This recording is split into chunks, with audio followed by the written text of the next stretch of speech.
Нет, это не свадебный кортеж, а экипаж ревизоров. Этот рейд не задался еще в самом начале. Томительное ожидание участкового, затянувшееся на час, а дальше обход. Пилорамы закрыты. Связь в селе чудесным образом пропала, а на месте никого. Меньше всех сегодня повезло мужчине, который на машине выгружал опилку и прочие отходы рядом с водоохранной зоной. На него позже правоохранители составили протокол. Тем временем межведомственная группа, в которую вошли сотрудники Минприроды Ингушетии, налоговой инспекции, правоохранительных органов, энергетики, а также представители местной администрации направились на вторую точку, которая также оказалась закрыта. Ни с участкового, ни без участкового. Получается, мы сейчас на территории попасть не можем. Здесь, говорят, хозяин больницы где-то. В другом месте он по каким-то своим делам поехал. Возмущений очень много. Я понимаю, если хозяин возмущается, значит, есть там проблема.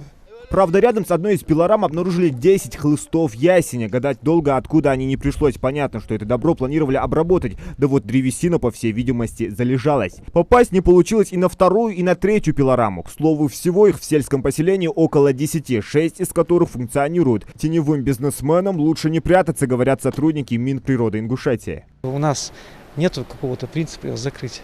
Нам надо, чтобы люди просто узаконили свою деятельность и работали. Но все в рамках закона должно быть. В первую очередь нужен договор с Россетями. Потом, если они работают и какую-то извлекают прибыль, они в любом случае должны стать на учет, открыть или ИП, или ООО.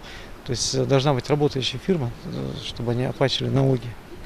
И потом уже обращаться в тот же Минприроду по поводу договора купли-продажи. Единственная пилорама, куда все же удалось беспрепятственно попасть, это та, которая, по всей видимости, давно не работает. Рейд на этот раз получил слишком большую огласку. Там плохо, что вот информация так у нас распространилась преждевременно. И не смогли мы добраться до действующих пилорам.